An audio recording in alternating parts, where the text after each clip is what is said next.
Chances are if you clicked on this video, you are in your 20s or going through some sort of quarter life crisis. Maybe you're even in your mid-30s. I don't know, but for whatever reason it is, you are looking for some books to help you throughout your 20s or to manage your quarter life crisis. First of all, I feel you. I have been there. I have felt the pain and confusion of going through a quarter life crisis or just navigating your 20s in general. It's honestly one of the most confusing and painful times in our lives. But if you're anything like me and you process your emotions and make sense of things by reading and writing, then these books are definitely going to help cure your quarter life crisis blues, or at least dampen the feelings a little bit or make you feel understood, because that's exactly what these books did for me, and I'm not about to gatekeep this very important information from you. All of these books will be linked in my Amazon storefront down below, but I do encourage you guys to shop at your local bookstores or use your library if at all possible. Let's get into the video. So we have two categories of books today. We have fiction and nonfiction. All of these books will make you feel better or find tools to navigate your 20s or your quarter life crisis.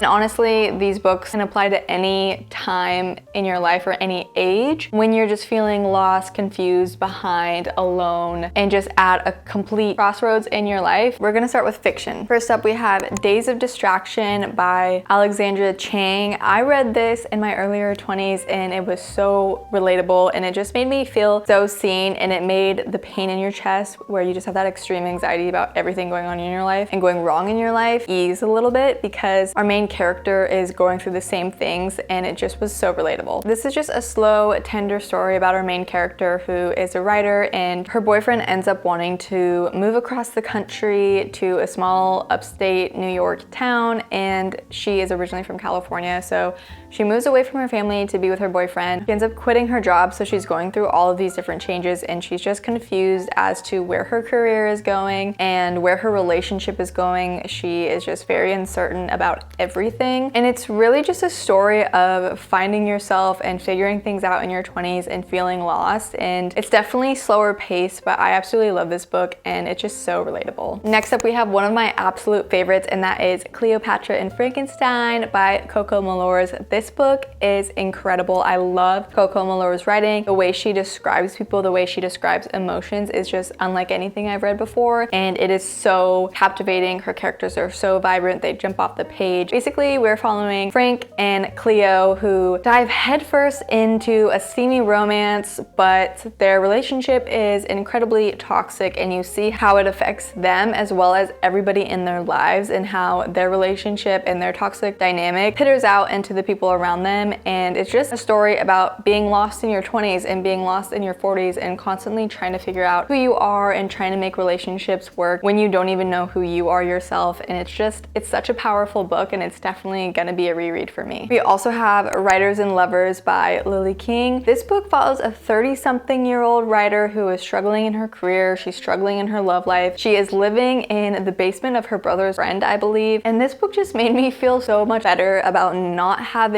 every single thing in my life figured out. And just that feeling of like feeling stuck or behind, it just gives you hope, and it's so relatable and so beautifully told. I highly recommend it. It will make you feel like you're just getting a warm hug and you're like, I am not alone, thank God. Then we also have Good Material by Dolly Alderton. This book follows our main character, Andy. He's a comedian. He is struggling in his career. You're noticing a theme here. He has just been broken up with, and he doesn't have any idea why she broke up with him. He's kind of becomes obsessed with figuring out why she broke up with him, and he is in his 30s, and all of his friends are married and have kids. So when he announces his breakup to them, he doesn't get the same camaraderie and kind of excitement that you would get when you were younger, when you were finally single and all of your friends were like, yes, let's go out, let's party. It was more like, oh no, we feel bad for you. We want to stay home with our wives and children and have quality family time. Like, we're here for you, but we're not excited for you. And just coming to terms with being in a different era of your life than your friends, and feeling lost and feeling like you're never gonna find your person. And it's really interesting because it is from the male's perspective, and I usually read these types of books from the female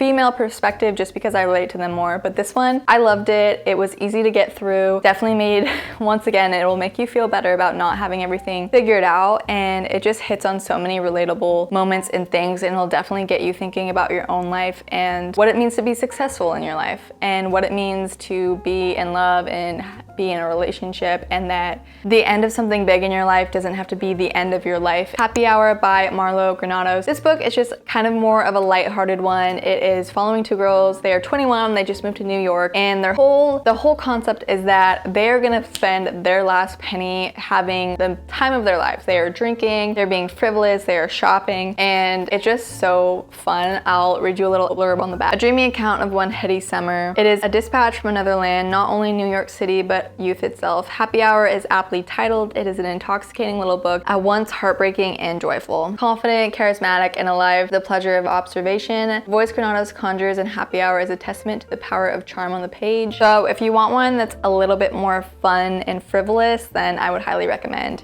Happy Hour. Moving into the nonfiction section, we have first, and probably my favorite on this entire list, is Everything I Know About Love by Dolly Alderton. Good Material is also by Dolly Alderton. That is her newest book. It's fiction, as we know. We just talked about it. But Everything I Know About Love is her memoir, and she is so funny. She's so incredibly relatable. Her voice feels like best friend or a big sister. So this book is pretty much about friendship. It's about relationships. It's about feeling lost in your late 20s and early 30s and what it feels like to suddenly have your youth just ripped away from you and you are thrown into the adulthood that is your 30s when you still feel like a child and you're not sure where the time has gone, and it's just so disorienting. Some of your friends are married and having kids and you don't even know what you want to have for dinner. Along that same vein, we have The Panic Years by Nell Frizzell. This one is so good. It is perfect for your quarter life crisis because it is literally about going through your panic years or quarter life crisis.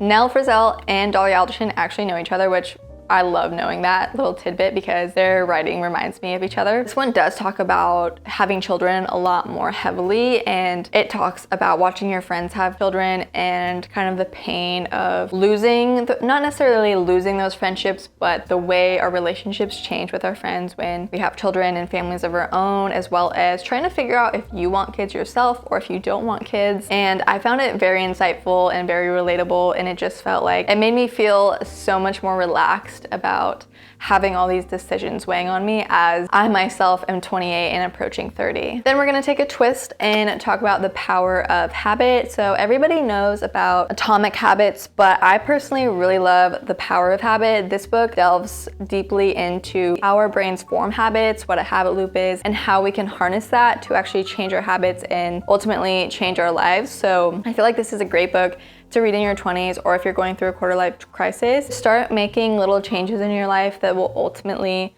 get you to where you want to go, or at least help you feel better while you're going through periods of confusion and harder times in your life. You can do things like change little habits in your life to improve your quality of life a little bit, even if you're struggling with your career, you're struggling in your relationships, or just going through a hard time in general and feeling totally lost. One thing you can control is your habits, and this book will help you do that. Then we also have Girls That Invest. I recommend any investing books if you guys are not already investing. Financial literacy may not solve all your problems, but it'll definitely solve some of them, and I could not make this video without just recommending this to you. I am still reading this book and it is so helpful, and it just really breaks down investing for you and makes it so understandable and easy to apply to your own life. Then last but not least, we have a book that I am currently reading, How to Do the Work, Recognize Your Patterns, Heal from Your Past, and Create Yourself. This book is basically therapy in a book, and I got it because I wanted to go to therapy, not because I think I need therapy for like a big reason, but just because I feel like as I get older and as I think more about the person I am, the person I want to be, the habits I have, the patterns I have, the ways I react, and the way I am in relationships, and how I just want to make sure that I am being the best version of myself for myself and in my relationships, so that I can have healthier relationships and I can have a healthier relationship with myself. But I didn't want to pay the price for therapy because it didn't feel like a necessity. I don't know if anyone can relate. So I got this book to work on recognizing my patterns and just changing the way I am myself and how I show up for other people. Like I said before, when you're going through a quarter life crisis or you're in your 20s and things are uncertain, you can still work on yourself, reflect on yourself, work on creating healthier habits physically, mentally. That'll create a healthy foundation for when your life does start to become more clear. All these positive changes will build up and reflect into your career and your relationships and all of those things. So even though we're feeling lost and confused and sad and scared, there are tiny little things that we can do to make ourselves feel better. And hopefully all of these books, whether you read the fiction books or the nonfiction books or both, will help you feel a little bit better about going through a quarter life crisis or just navigating your 20s in general. Thank you guys so much for watching. If you like this video, be sure to hit subscribe, and I will hopefully see you guys in my next one. Bye.